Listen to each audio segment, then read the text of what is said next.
Welcome back, everyone, to the Whip Check. This is where we give you the real story fast. That's right. Today, we're diving into the Porsche Taycan Turbo S. Not just specs. We're digging into what the big reviews actually say about driving and living with this thing. Yep. And for this whip check, we've looked at some great sources. We've got Throttle House, their usual in-depth driving takes. Well, there's stuff. Then there's Top Gear, specifically Chris Harris getting behind the wheel. Always a good perspective there. And Marquise Brownlee, MKBHD, bringing that tech focus. So a really good mix. Exactly. So our mission, pretty straightforward. Pull out the key takeaways on the Taycan Turbo S. We're talking performance, handling, the inside scoop on the interior and tech, plus the practical stuff like charging. And we should probably start with that name, right? Turbo S on an electric car. Yeah, that definitely raises an eyebrow. Let's get into that first. What's the deal there? Well, it's interesting. Porsche seems to be redefining it. Chris Harris called it fake news, in the literal sense. No turbos here. Right, obviously. But Porsche's angle seems to be that turbo now just means they're like absolute top performance level for any car, gas, or electric. So the branding thing, a legacy thing, maybe? Pretty much. They're betting that the turbo name carries enough weight from their history that people will get it signifies the best, even without actual turbochargers. So bold move, kind of sets a precedent. Okay, so top performance definitely fits. What are the numbers telling us? It sounds pretty wild. Oh, it's wild, all right. Throttle House and Top Gear are quoting figures around 750 horsepower. Wow. And the torque, something like 770 pound-feet, it's immense. That's just huge numbers. What does that mean for acceleration? It means it's brutally fast. Throttle House clocked 0 to 60 miles per hour in about 2.6 seconds. 2.6. That's hypercar territory, basically. It really is. Absolutely pins you back. And wasn't there something unusual about the gearbox? Most EVs are single speed, right? Correct. But the Taycan, as Throttle House and Marcus Brownlee pointed out, actually has a 2-speed gearbox in the rear. Huh. Why? Well, the idea is to give you that really strong punch off the line, but also maintain efficiency and performance at higher speeds. It's optimizing for both ends of the spectrum. Interesting. Did the reviewers like it? Sounds like it might feel different. Mixed feelings, actually. James from Throttle House felt it was a bit uneasy. He mentioned not having a gear indicator and the torque feeling maybe less predictable than a single-speed EV. Okay, I could see that. But Thomas, his co-host, kind of liked it. He felt it added some engagement back into the EV experience, Yeah. Made it feel a bit more mechanical, less seamless perhaps, but more involving. He even compared it to Formula E shifts. So a bit of a debate there, depending on what you want from an EV. Seamless smoothness or a bit more interaction? Exactly. It highlights that divide. Okay, what about slowing down? Regenerative braking is a big part of EVs. How does the Taycan handle that? Marcus Brownlee noted it's less aggressive than what you might find in a Tesla, like the strong one-pedal driving mode. So more like a traditional car when you lift off the accelerator. More like that, yeah. But it does have this clever auto mode. It uses the front camera to see traffic ahead and adjusts the regen automatically. Oh, that's smart. Adaptive braking, essentially. Kind of, yeah. It seems Porsche wanted to make the transition easier for people coming from gas cars, maybe sacrificing a tiny bit of max regen for a more familiar feel. Makes sense. But okay, handling. This is Porsche's home turf, right? Even with an EV. Absolutely. And this is where it seems to really blow people away. Chris Harris was seriously impressed. What did he highlight? The flat cornering, mainly, thanks to things like rear-wheel steering, torque vectoring, and this electromechanical roll stabilization system. Fancy tech. Does it work? Apparently incredibly well. Everyone seems to agree it handles in a way that just defies its weight. We're talking over 5,000 pounds here. That's hefty for a car that corners flat. Right. Throttle House and Marcus Brownlee mentioned the weight too, but emphasized how well Porsche has masked it.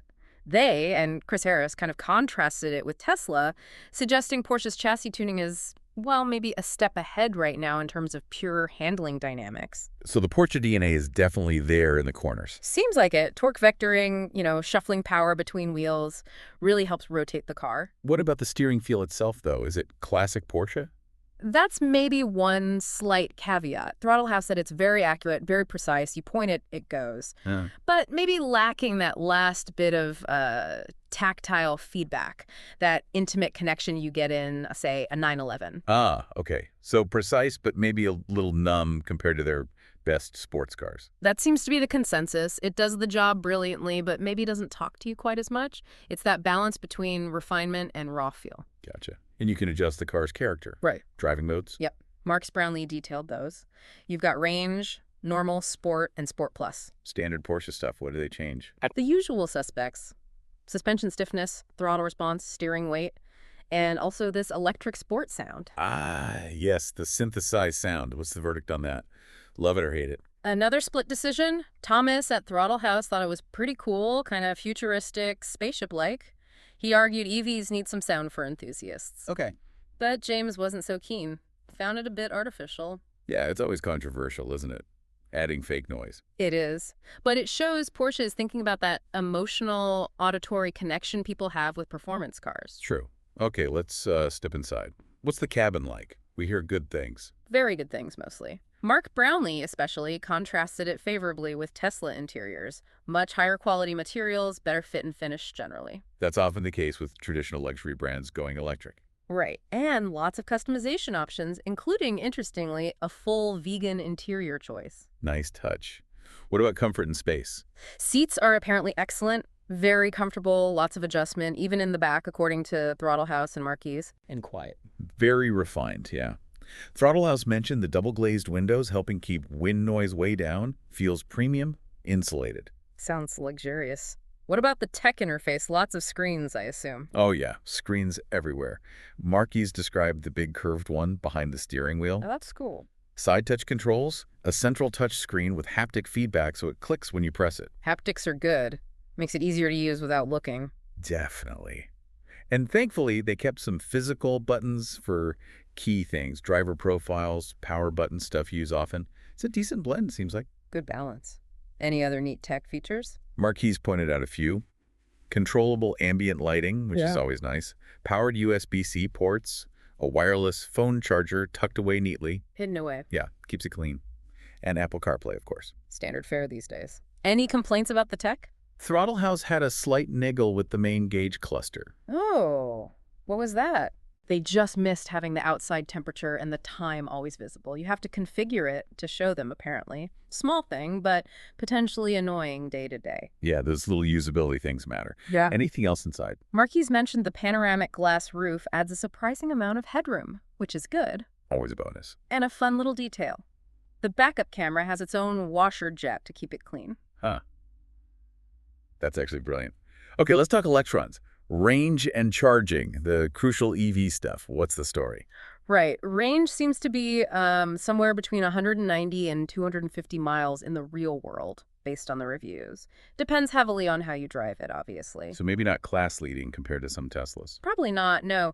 Marquis noted it uses a bit more energy per mile, higher watt-hours per mile, compared to Tesla's efficiency benchmarks. Okay, but Porsche's big play is the charging speed, isn't it? That 800-volt system. Exactly. That's the key advantage, mentioned by Top Gear and Marquis. Higher voltage means faster charging potential. How fast are we talking? Chris Harris said you could potentially add about 200 miles of range in roughly 20 minutes. 20 minutes. That's impressive. That makes road trips much more feasible. It does, if you can find the right charger. That's the catch. The infrastructure issue. Yep. Harris pointed out that those super fast 270 kilowatt chargers are still pretty rare, at least in the UK. Marquis compared the Electrify America network the Taycan uses to Tesla's supercharger network, which is just, well, much bigger and more established right now. So charging speed is great, but depends on where you live and where you drive. Precisely. It's a major factor for potential buyers to consider. Location, location, location for chargers. One small convenience, though, Marquis mentioned charging ports on both sides. He did, yeah. Driver and passenger side. Makes parking at chargers a bit easier. That is handy. Okay, let's pull it all together. This car is obviously not cheap. Not even close. Throttle House's tester was around $250,000 Canadian. Whoa. Chris Harris mentioned 140,000 pounds in the UK. Marquis said the starting price is well over $100,000 US. It's serious money. So the big question, is it worth it? What's the final verdict from the reviews? It's a bit nuanced, actually. Throttle House really captured this. On the one hand, the performance is undeniable. The handling is incredible. The Porsche stuff. Exactly. But on the other hand, they felt the experience could be a bit clinical, maybe slightly detached. Clinical. How so? Just maybe lacking some of that raw, visceral character you might expect, despite the speed. They even mentioned feeling a bit queasy from the sheer acceleration. Motion sickness from a car. Wow. Yeah, it's that quick. But even with that clinical comment, they still called it a silent supercar killer. Right. And groundbreaking. Clearly a proper Porsche EV, blending that luxury feel with insane performance. So it delivers on the Porsche promise, just maybe in a slightly different, more refined electric way. That seems to be it. And Mark's left us with a great question to think about. What was that? If you had the money, right now, would you choose the Taycan or a fully loaded top-spec Tesla? Ooh, good question. And crucially, how much would Tesla's supercharger network sway your decision? Yeah, that's a really practical consideration, isn't it? Performance versus convenience, almost. It really boils down the trade-offs in the premium EV market today. Performance, luxury, tech, charging. You have to weigh it all up. Okay, so wrapping up this whip check, the Porsche Taycan Turbo S, it's got absolutely staggering performance, brilliant handling that really feels like a Porsche, Yeah. all wrapped in a super luxurious high-tech package. But you need to be realistic about the range. Definitely check the fast charging situation in your area. And be prepared for that very premium price tag. For sure. It's an amazing machine, but those are the key considerations. Absolutely. Well, we hope this whip check helped you get up to speed quickly on what the Porsche Taycan Turbo S is all about. If it did, definitely hit that like button. Yeah, and subscribe for more of these whip checks. We try to cut through the noise and get you the essentials. So here's a final thought to leave you with. Yeah. When you see established players like Porsche creating EVs this capable, this luxurious, what does that signal for the future? Not just for EVs, but for, the whole idea of what a performance car, a sports car even means anymore. Good question. The lines are definitely blurring, aren't they? Lots to think about there.